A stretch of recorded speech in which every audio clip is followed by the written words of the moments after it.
Reverend clergy, distinguished guests, among the many memories from 50 years of friendship, there's one that especially captures what Bob Dole was as a man and, in my view, as a patriot.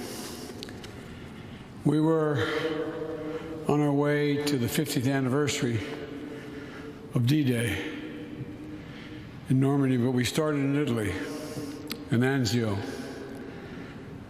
Much has been written about his time in Anzio, but to be there with him felt significantly different. He was on a mission in the mountains. Nazi gunfire and mortar fire was thick. The man was dying, men were dying. Facing a hail of bullets, Second Lieutenant Robert Joseph Dole hurled a grenade into an empty gun nest. He was trying to help a fallen comrade, his platoon radio man, when everything changed. And I mean everything changed. His spine was damaged because fire tore across the hills, shattering his body. Grievously wounded, he was paralyzed. Dragged behind a wall, Bob would pass in and out of consciousness, dreaming of home as he lay bleeding in a foxhole for nearly 9 hours. He was 21 years old. Nearly 8 decades on, we gather here in a world far different from the mountains battlefield in 1949 or 45. But there's something that connects that past and present, wartime and peace, then and now. The courage, the grit, the goodness, and the grace of Second Lieutenant named Bob Dole, who became Congressman Dole, Senator Dole, statesman, husband, father, friend, colleague, and a word that's often overused but not here, a genuine hero, Bob Dole. Dean and the clergy officiating today's service, President Clinton, Vice President Harris, Vice President Pence and Cheney and Quayle, Speaker Pelosi, Leader Schumer, Leader McConnell, members of Congress of both parties, past and present, members of the Cabinet, General Milley, and leaders of our military, distinguished guests, most of all, the Dole family. Elizabeth, it's been said that memory is the power to gather roses in winter. Bob left you with 45 years' worth of roses, of a life built and a love shared that's going to guide you through the difficult days ahead. Jill and I will always be there for you, as many others in this church will be, as you and Bob were always there for us in ways nobody knows. And Robin, you carry your father's pride, grace, and character. He'll always going to be with you, because the old saying goes, we Irish say, you are your father's daughter. You are your father's daughter. Bob Dole's story is a very American one. Born and raised in a 3-room house through the Dust Bowl of the Great Depression, shipped out as a young man to World War II, wounded in battle on the same weekend that Franklin Delano Roosevelt was being mourned by millions. Bob came home, rebuilt his life, painful hour by painful day, by painful week, by painful month, by painful year. Here he and Danny Inouye, who was wounded on the mountain not far from where he was, Talk about the recovery they spent together for all those, literally several years. It was astounding. God, what courage Bob Dole had.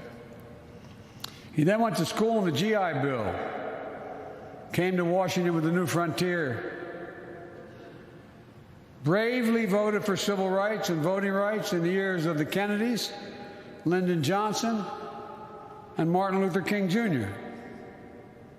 Ran for president on a ticket with Gerald Ford. And through the ages of Nixon, Carter, Reagan, Bush the Elder, and Clinton, Bob was literally the master of the Senate. We served together for 25 years. We disagreed, but we were never disagreeable with one another. Not one time that I can think of. I found Bob to be a man of principle, pragmatism, and enormous integrity. He came into the arena with certain guiding principles, to begin with devotion to country, to fair play, to decency, to dignity, to honor, to literally attempting to find the common good. That's how he worked with George McGovern to fight hunger in America, particularly as it affected children and around the world. He worked with Teddy Kennedy and Tom Harkin to bring down the barriers of Americans living with disabilities. A profound change and a profound act of grace. He worked with Daniel Patrick Moynihan to literally save Social Security, because Bob believed every American deserved to grow old with their basic dignity intact. And over the opposition of many in his own party, and some in mine, he managed to build or create the federal holiday in the name of Martin Luther King Jr. Bob Dole did that. He never forgot where he came from, and never forgot what he said to our colleagues about the effort for the King holiday. And I'll quote, he said, "No first-class democracy can treat people like second-class citizens. No first-class democracy can treat people like second-class citizens." Bob didn't hate government. Knew the people who needed it most were the people most in need. He wanted government to work for folks like him who came up the hard way. Just give everybody a chance, Joe. Just a chance. During the Depression, Bob's parents moved into the basement of their 3-room, not 3-bedroom, their 3-room home in Russell, Kansas, so they could rent out, quote, the upstairs. Bob understood hardship. He had known hardship, and he never forgot it. He never forgot the people as well who sent him to Washington, people from Russell and from Kansas. Bob was a man who always did his duty, who lived by a code of honor.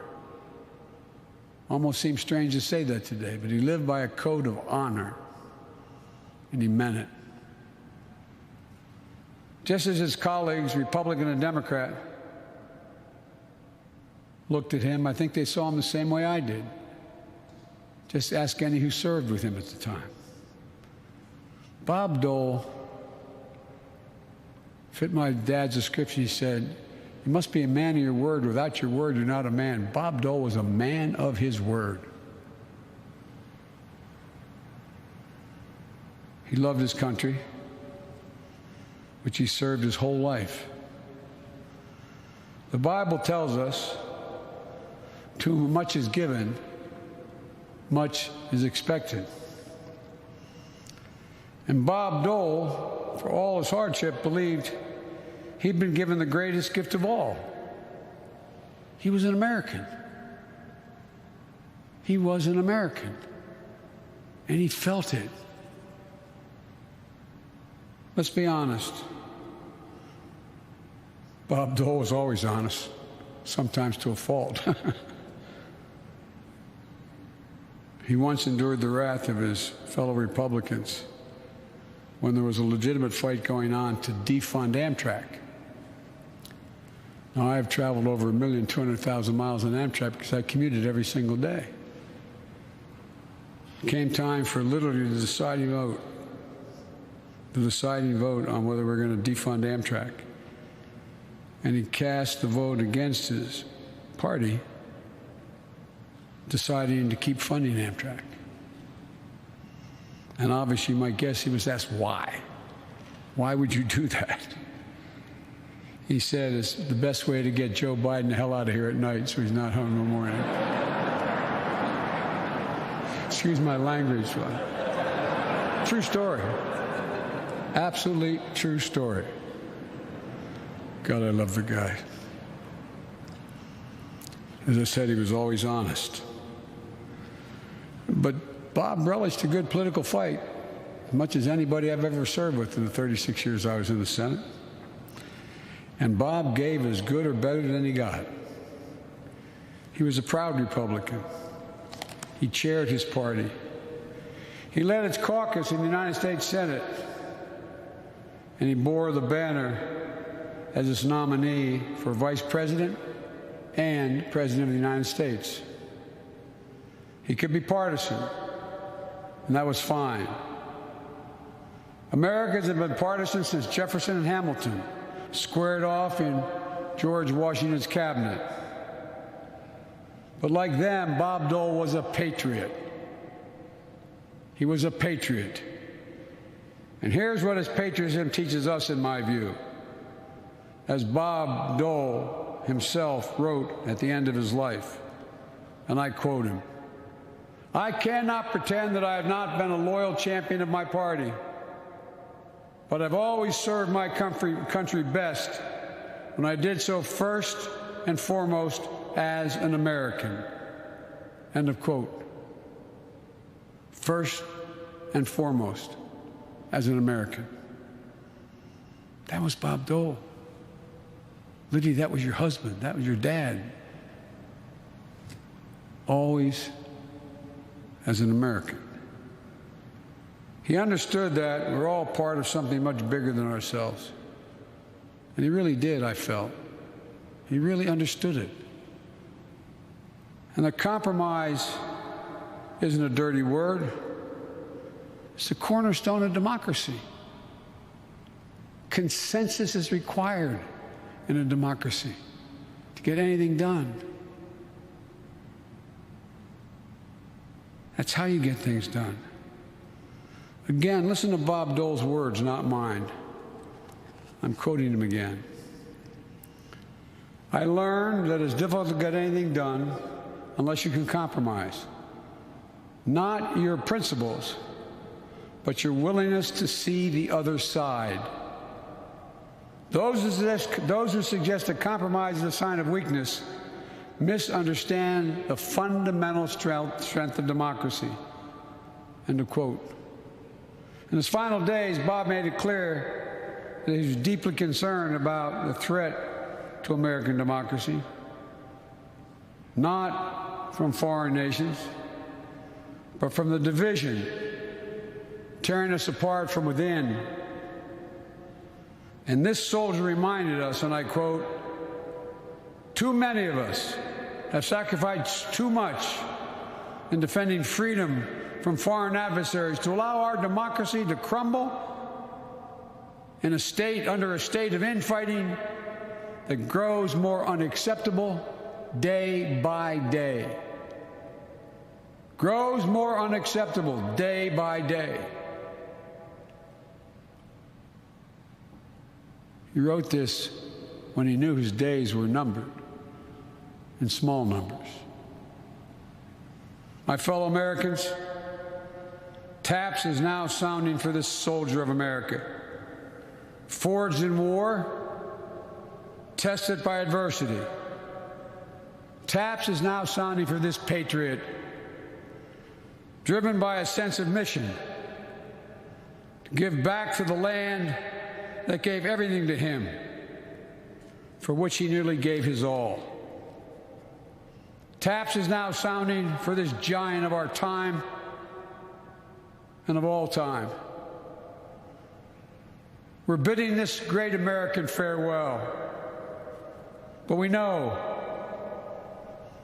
as long as we keep his spirit alive, as long as we see each other not as enemies, but as neighbors and colleagues, as long as we remember that we're here not to tear down, but to build up, as long as we remember that, then taps will never sound for Bob Dole.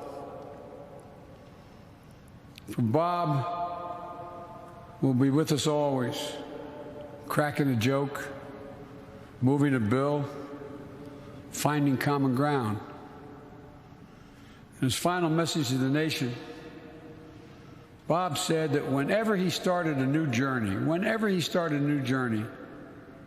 the first thing he would do, and I quote, is sit back and watch for a few days, then start standing up for what he thought was right, end of quote. Bob is taking his final journey. He's sitting back now, watching us. Now it's our job to start standing up for what's right for America. I salute you, my friend. Your nation salutes you. And I believe the words of the poet R.G. Ingersoll, when he described heroism, better fit you than anyone I know. And Ingersoll wrote the following: when the will defies fear, when duty throws the gauntlet down to fate, when honor scorns a compromise with death, that is heroism. The flights of angels, things that sing thee to thy rest, Bob. God bless Bob Dole. God bless America. And may God protect our troops.